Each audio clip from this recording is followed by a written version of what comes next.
Thank you very much, Paul, for your kind introduction. So as mentioned, I'll be talking about contrast-enhanced voiding urosonography, or CEVUS, in children. And it's a pleasure to join this group to do this webinar. And as Paul mentioned, talk on a timely application, especially timely in the sense that we in the United States have now been very fortunate that the Food and Drug Administration has approved ultrasound contrast agent for vesicourethral reflux detection. And similarly, the European Medical Agency also has approved it. So it's a really timely topic in that sense. I just want to disclose that at the Children's Hospital of Philadelphia, we have now the Center for Pediatric Contrast Ultrasound, the CPCU, which supports the clinical advancement, research and education in pediatric contrast ultrasound. And this is partly supported by Bracco Diagnostics. We conduct a national course with a monthly hands-on course. And we have now trained over 100 people in 34 centers. And so now in the US, some 27 centers have started using contrast agent. And below are listed all institutions from which we have quite a lot of grant support, these are all included here. And I also want to thank all my colleagues who are listed here and all the referring physicians who do make a lot of effort to advance contrast-enhanced ultrasound in the Department of Radiology at Children's Hospital of Philadelphia. I have three objectives for my talk. I will first review the rationale for the exam, and secondly, how to establish the modality, and at the end, I'll give a brief overview of future outlook. So what are the rationale for such an exam? The first thing is that contrast-enhanced voiding urosonography does really provide an alternative imaging without radiation. To detect reflux, the current modality primarily is fluoroscopy, which is voiding cystourethropy, or VCUG. And we do know with pulse fluoroscopy and using image or fluorograph, we significantly have reduced the radiation dose. But we do have to remember the option with ultrasound is not to have any radiation. The other one is scintigraphy, which is less used but still has some degree of radiation exposure to our patients. And thinking of Image-Gently campaign or the European Union attempts to clamp down radiation, this modality now fits with those goals that these campaigns have. And it's also important to realize that parents are aware of about such a new modality also from the World Wide Web. And this is just one example that I'm presenting of an email sent from parents from the West Coast in the USA who are trying to have access to contrast-enhanced voiding urosonography, and they wanted to fly over and have the study done in Philadelphia.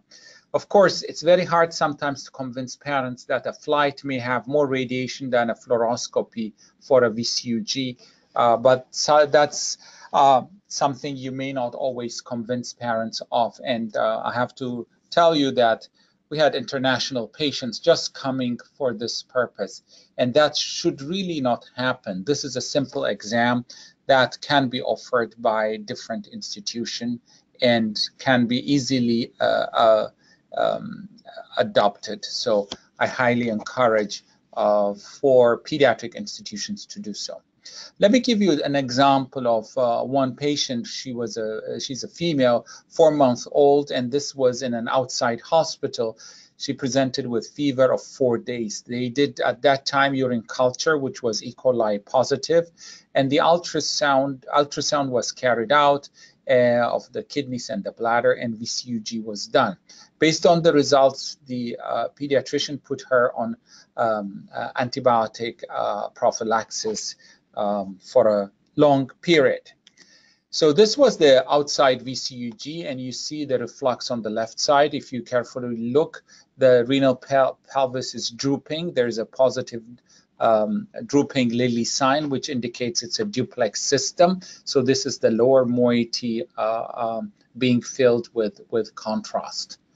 And then in a cyclical manner, they filled again and did a repeat study which demonstrated the same, but this of course increases the radiation dose. So 20 months later, the parents find out that there is an alternative. They come here and specifically request for a follow-up study, not to be a VCUG, but contrast enhanced voiding urosonography. And actually they insisted to the urologist, and the urologist who never had ordered this study, it was the first time he realized, okay, now I have to order it. We have it. The parents insist having it. So he ordered it, and we did that. So what we did is we filled the bladder with contrast, and this is the images with the color overlay with the grayscale filled with contrast. And you see here in real time how the bladder is filling. Okay, the video. Yeah. So the contrast is filling the bladder. You give a saline flash and mix it so that there is a homogeneous filling. And then when we scanned the kidney on the left side, you see the micro bubbles filling the lower moiety of the kidney, and so the reflux was still present. And this is the real-time exam showing the presence of the microbubbles you see flushing up and filling the lower moiety. And we turn the patient in prone, and you can see the reflux even much more conspicuously from the prone position. And this is the real-time image demonstrating the same thing with the microbubbles filling the calyces and renal pelvis. So if you take the initial study, which is the VCUG, and compare it with the ultrasound, the image is turned on the side for the purpose of comparison. You have more or less the same degree of reflux. It was grade 3 reflux. So our urologist realized that there is no resolution of the grade 3 reflux and in the lower moiety on the left, and then they decided to continue with the antibiotic prophylaxis. The parents were very satisfied that they could avoid radiation by doing this and getting the results. And so a next follow-up after a year was scheduled again with ultrasound. Then with the ultrasound modality, we not only eliminate the radiation, but we do have better diagnostic results. And a lot of studies have demonstrated that at a minimum about the detection rate of reflux is increased by 10% or more. There are studies that have shown that it can go up to 40%, but it's a more sensitive method to detect reflux. There are a number of meta-analysis. This one puts 30 publications together where over 2,500 children were examined and about 5,000 pelvic units were evaluated. And a subset of those were compared with the VCUG, again, over 2,000 children, 4,600 pelvic units. And you'll see that even the comparison with VCUG demonstrates high diagnostic results in terms of sensitivity and specificity and other measures. In addition, the subset with comparison with direct radionuclide cystography in a smaller group of children has similar high diagnostic results like the comparison with the VCUG. So a comparable method, even though we know that VCUG is not the perfect method. And this is especially exemplified. This is a study which looked at about a conglomerate of 1,300 patients, where there were almost 2,800 pelvic units, meaning each duplex kidney has 2 pelvic units if they are a complete duplication. And in this case, there was reflux that was seen only on ultrasound in 19% of the total refluxing pelvic units, and in 10% of these, reflux was only seen in VCUG. So the discrepancy was 9%. But what was striking was the following, that the reflux that was detected only on ultrasound, 70% was grade 2 to 5, reflux detected only on ultrasound. But the reflux detected only on VCUG was almost 70% grade 1. That means on ultrasound, we do detect higher grade reflux in 2/3 of cases that are missed on VCUG, whereas on VCUG, we might detect grade 1 reflux that may have been missed on ultrasound. And these are older studies, so the newer machines with more sensitive contrast software, you have even potentially the possibility that you detect even more grade 1 reflux. Another comparison, this was an interesting study which at that time used harmonic imaging. There was a 47% discrepancy between the reflux detected only in VUS to that of VCUG. And again, this demonstrated that the reflux detected only on ultrasound was of higher grade when it came to comparison with the VCUG. Thirdly, it's very important in a pediatric institution to have this as an option. Why? This is in the presence of point of care ultrasound, where you have many subspecialists doing study. It's also important for radiology to be able to do such a study. Why? Because we have the option to compare it with different other modalities. And as imaging subspecialists, we should be in the position to ensure that we are gatekeepers of image quality in our pediatric patients. So in that sense, it is important to have this option, this available as an option. And then, at least in the US, there is a changing pattern how things are paid. And one of the things is it adding value? Is it value-based? So what that means, what additional value do we get from this? And this has a potential to alter the type of payment. And this, of course, varies from country to country. One other thing we need to remember as pediatric imagers is the comfort and ease when performing the study. So fluoroscopy and nuclear medicine are large equipment. Ultrasound is smaller. We can scan in different positions. The patients can sit while voiding. You can bring a potty. It would be nice to have a music potty that makes music when the patient pees. And the patient can sit and the parents are near. You can scan from the back. If it's a boy, they can stand and pee in a urinal. And that is really in a more physiologic way with easier access for parents during the study. How does one establish the modality? That was the second objective. So we need to select the contrast for intravesical use. And as you know, the more common contrast agent that is widely used is Sonoview, or in the US, the same contrast agent has a different name. It's called Lumason, which is based on sulfur hexafluoride gas with a phospholipid shell. And there are actually this contrast agent and another one, Optizone. These have been optimized for intravesical use. So we can feel confident in using this for the detection of reflux. So According to the FDA, the recommended dose is injection of 1 ml of contrast agent.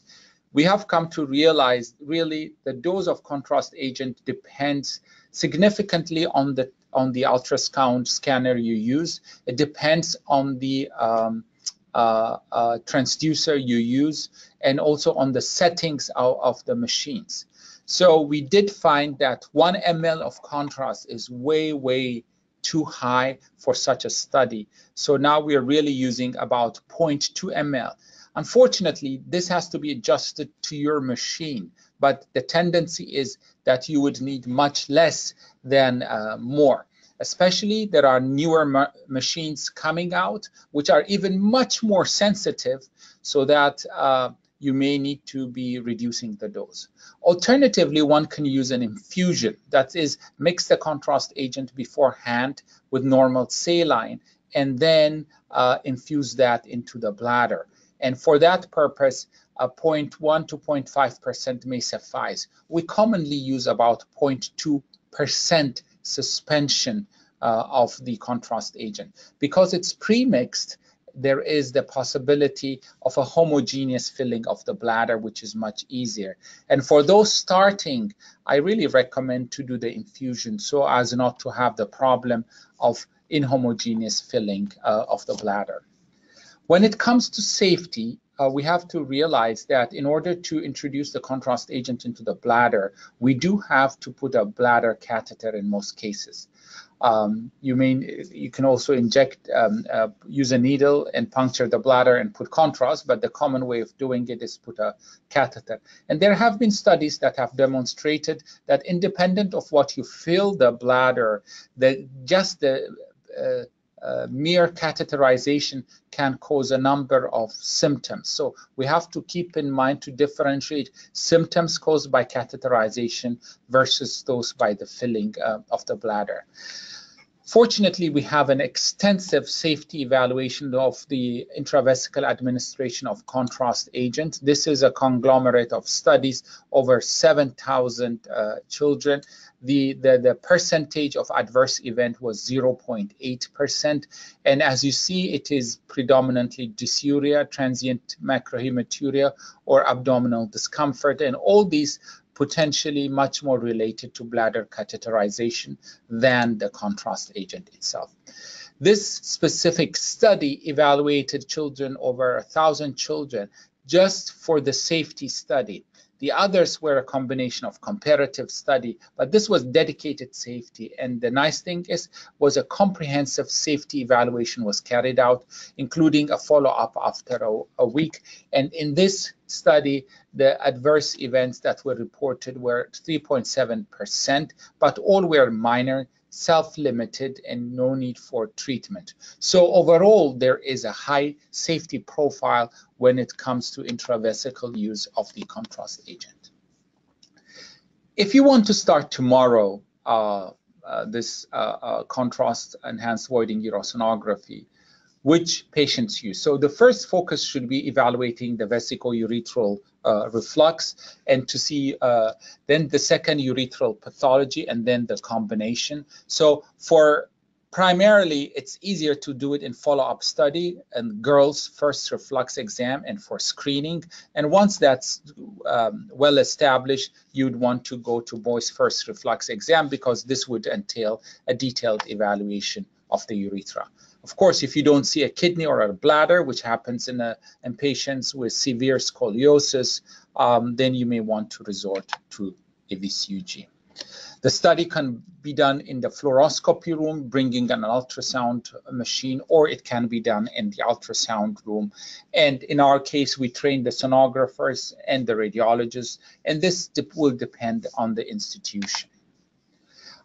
As mentioned, it's important to put the catheter, and we use a three-way stopcock. And when we're using the three-way stopcock, it's important to plug in the connection with the contrast, or the syringe with contrast, or the infusion with contrast at the 180-degree port here. not on the side port. On the side port, we do normal saline. Straight, we do contrast, so that with a 90-degree path, the contrast are not bursting because of a lot of friction.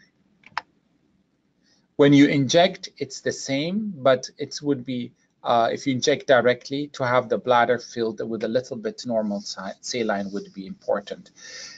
The contrast suspension has to be prepared according to the package details. When it comes to the ultrasound modality, there's a dedicated contrast modality. Important to note, it has color overlay, and there is the possibility of subtraction of the background. Those are important features. So when we set the default, it's important to ensure that the subtraction is not too dark, but that we see the borders of the organs. Or it's also important to ensure that there is no shine through of the renal pelvic the sinus fat, so that we need to suppress it sufficiently so that there is no confusion when it comes to presence or absence of reflux. We want to fill the bladder in a homogeneous manner this way, so that we can see the back of the bladder, the retrovesical space, we can see reflux in the urethra. And here is an example of bladder diverticula. Here you can see the bladder diverticula well depicted. Just a few notes. So very important to remember not to use normal saline from glass containers. So if you have in your institution glass containers that are filled with normal saline, what can happen is that they may be filled under vacuum, which makes them desaturated. So when you mix them with the micro bubbles, the gas diffuses out, and you lose the character for enhancing the echoes within the bladder. So that's something important to remember. As mentioned, important to inject straight at 180 degree. We need to inject normal saline to make it mix. Otherwise, the contrast agent may be just in the top part of the bladder. And we need to be sure to use appropriate contrast amount. Look, this is too much contrast, causing dorsal acoustic shadow. Yeah, we have to make sure that we have the mechanical index set at a low mechanical index so that we don't destroy the bubbles. We do know from our own experiments and from others that the contrast agent does not lose its property for a long time, half a day, it's still the same activity. So if you open a vial in the morning, you may be able to do a number of patients. That's, I know, in some European countries that's possible. In the USA, unfortunately, it's not permitted to use one vial for more than one patient. The last thing to remember is the mixture with X-ray and MR contrast agent is not very good and requires more manipulation. So if you have a patient having an MRI or a CT exam with contrast, do remember it is best to do the VUS before this study than afterwards. And what we do is we scan the bladder once we put the contrast, and then we scan the right and left kidneys alternatingly. You can scan with the patient supine or prone, and use with grayscale or with full subtraction to detect the reflux. One important thing is to remember it's possible to have a lateral approach of the scan, as if you're doing the aorta and IVC in a longitudinal scan. This would allow you, as nicely depicted in this paper by Duran, you're able to see both renal pelvis and ureter and the bladder in one image, and this is surely a nice depiction that will convince any urologist or nephrologist. Intrarenal reflux is also depicted better with ultrasound, and this is before the era of the color overlay. This is all intrarenal reflux. This is the same thing that you see on the VCUG here. We can grade the reflux into 5 grades, from grade 1 to grade 5 with increasing distension of the pelvic calyces. And this is just the current depiction with the color overlay. You see these grades of increasing reflux. And Duran presented in her publication, put a Photoshop of these images to demonstrate how it looks like in the different grades from 2 to 4 here. So grading is possible and can be done. And when we compared the grading with VCUG, we found that about 3/4 the grades are similar in the two methods, but in about 20% there was a discrepancy with the grade in ultrasound being higher than VCUG. And the main problem was that about 65% of grade 1 reflux and fluoroscopy in VCUG were grade 2 or higher in ultrasound or VUS. So once we have scanned the bladder and the kidney, then we can scan in suprapubic or transperineal, the urethra. And this is a nicely depicted male urethra, the bladder neck, and the urethra. And this is a nicely depicted female urethra, which is shorter, with a common finding, the vaginal reflux. Okay. And another case where with posterior urethral valve on ultrasound scan. Or here another example from this publication was showing anterior urethral valve comparable to the VCUG, or a urethral stricture can be depicted and nicely. Even a normal variant like a Cobb's collar variant is depicted, which is depicted here on VCUG, is seen on the ultrasound. An ectopic ureter is depicted here, and you see the same on VCUG. Or a prolapse intravesical urethral seal with the distended proximal urethra is seen here. Or a reflux into a prostatic utricle is depicted here. And this was a case when the patient voided, then the whole bladder neck was prolapsing. It was a dysfunctional bladder dysfunction in this patient that was nicely seen. And just in closing, briefly, I want to mention a few outlook for the future. There's the possibility to do 3D, 4D contrast enhanced voiding urosonography that improves visualization. Here you see from this paper, the 3D depiction of the reflux, or the 3D depiction of the ectopic insertion. That may have the potential to better grade the reflux, or better calculate the amount of reflux. Another neat application is intraoperative, where some of the patients who have reflux get a deflux injection, and that has been done just blindly, where they inject deflux at the junction of the ureter and bladder, and then they complete the procedure and the patient goes, and later on they test whether the patient has reflux. And then a lot of patients do still have reflux, but if one does the contrast injection while doing the endoscopic treatment intraoperatively, then there is a 20% increase in success rate. So you can titrate the amount of deflux that is injected depending on the presence or absence of reflux during the procedure. So just to close, contrast-enhanced voiding urosonography has high diagnostic yield for vesicoureteric reflux and urethral pathologies. It's very safe intravesical ultrasound contrast agents, and emerging advanced applications include 3D, 4D, and intraoperative applications. Thank you very much for your attention. Thank you very much, Kassa, for that really excellent overview.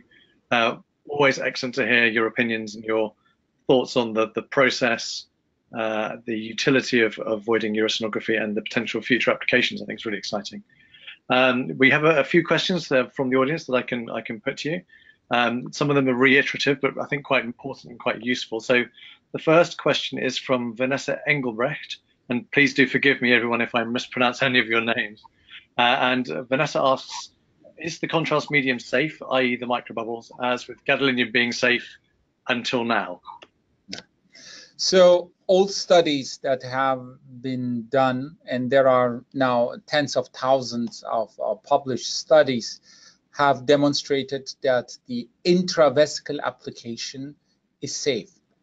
And in addition, Bracco Diagnostics had also completed animal studies looking at the potential of mucosal disruption or uptake, and that has been demonstrated that there is no a significant adverse effect. So with the intravesical administration and the way the reflux happens, I mean, one can really feel safe about the use of contrast. And as you know, also, we have changed our technique. What we are using a low MI technique, so that means we disrupt the bubbles even less, so that's very important. And going forward, as you see, FDA recommended 1 ml, we're giving 0.2 ml. There are newer machines are coming up that are even much more sensitive, so we are going to keep on reducing even the dose. So with all that put together, I think the contrast agent for intravesical application has a very high safety profile. Yeah, agreed. Thank you, Kassa. That's very, very clear. The next question is from Matthias Jonsson, who asks, who's performing the study in your department? Is it a physician, or is it a sonographer or a technician that's performing the technique? How do you organize it? So, as you know, I am from Philadelphia, the United States. So here we have sonographers. So primarily the studies are done by sonographers. What happens is usually the physician comes and looks while the sonographer does the study, or the sonographer performs the study and demonstrates the images to the physician. That combination is the more common one. There are some physicians who go in and do the study themselves too, but this is a less common, and it depends on the institution. And in my department, it's a very large department, so that it may not be possible for one physician who is assigned to ultrasound on that day to be able to do all these studies. And do the sonographers do the injection as well, Kassa, or the infusion? Yes. So our sonographers are trained and actually credentialed to do both intravesical and intravenous injections. Okay. So they do the injections themselves too. Yeah. Lucky. Yeah, that's really helpful because we had the nurses do the injection, but this is very helpful. For the workflow, makes it easier. Absolutely. Thank you. That's very useful. The next question is from Kathleen Rosendahl, who asks, the lateral imaging approach, is it done from both the left and the right hand side? Yes, it should be done on the side where there is reflux. Yeah, so this is only, you do this when you see reflux. So if you see reflux in the renal pelvis on the right, you do it from the right flank. If you see it from the left, you do it from the left. If you have both, you can try which side you can see both best. But that is really recommended, and especially in our small patients, you can have one nice image on one view, and you can use different transducers to be able to depict that. That's possible, yeah. But the side of reflux is most important. Great, thank you, Kassa. And I think one final question is from Rita Carniero, who asks, how many voiding cycles do you usually need for examining the kidneys and the bladder, since a lot of times it isn't enough time to look at everything during one voiding cycle? Yeah, to be honest, this is, I think, a myth that we think that way. So one voiding cycle, the examination, we have timed it, and this is published, on average takes 10 minutes, and that's examination of the bladder and the right and the left kidney, and then can include the urethra. You have to remember, when we do VCUG, the majority of radiologists is to try not to exceed more than a minute of fluoroscopy time. So de facto, you're scanning 10 times longer. So in the majority of cases, one bladder filling is sufficient and to be able to scan bladder, right and left kidney. However, in the very young ones, you don't even get the bladder to fill because they void constantly. So you would need multiple fillings. So I would say newborns, infants, you might need multiple fillings. And the way we say is, if you don't reach the sort of the calculated maximum bladder capacity, which is approximately H+2 times 30, and the patient voids before that, you may want to repeat. But if you have reached the maximum bladder capacity, then you may not, one cycle is sufficient. And remember, you have 10 to 40% higher reflux detection rate. And so you're already at a good start when you're using ultrasound. So newborns, infants, if they pee, fill again, but in the others, it's the exception rather than the rule. Thank you very much. I have one final question from myself, if that's okay, and that is, in your female patients, have you transitioned away from traditional fluoroscopic mixed rating cystourethograms and just do contrast enhanced ultrasound voiding urosonography now? So since the contrast was approved since last year in the US, we have now instituted this as an option to our urologist. So we have we don't do both studies anymore. No, we don't have any case where we did that before for a research purpose, for a comparative prospective study, but now it's only either or. So depending on what the urologist sends, we do either or, and we are increasingly having more patients being sent for ultrasound. So it's just ultrasound in a male or a female, because we evaluate the urethra too. And for males also? For males as well? For males also, yes. Okay. No discrimination. Males, and that's why the reason I showed all these pathologies as depicted in this paper by Duran is the breadth of pathology that you can see with ultrasound. That's why I wanted to show, so that if you're doing this as your main study, that you're not gonna miss main pathologies using this, including. Thank you. That's excellent. I think we just need to convince our urologists locally that we can transit away from fluoroscopy and convince them that we can do otherwise. My advice is one urologist at a time, not the whole group. Never try that. One proponent, and then the patients will send them to you for the ultrasound. Great. Thank you very much, Kassa. That was excellent. And on that note, we'll move on to the next speaker. So thank you very much indeed, Kassa. It's wonderful to see you.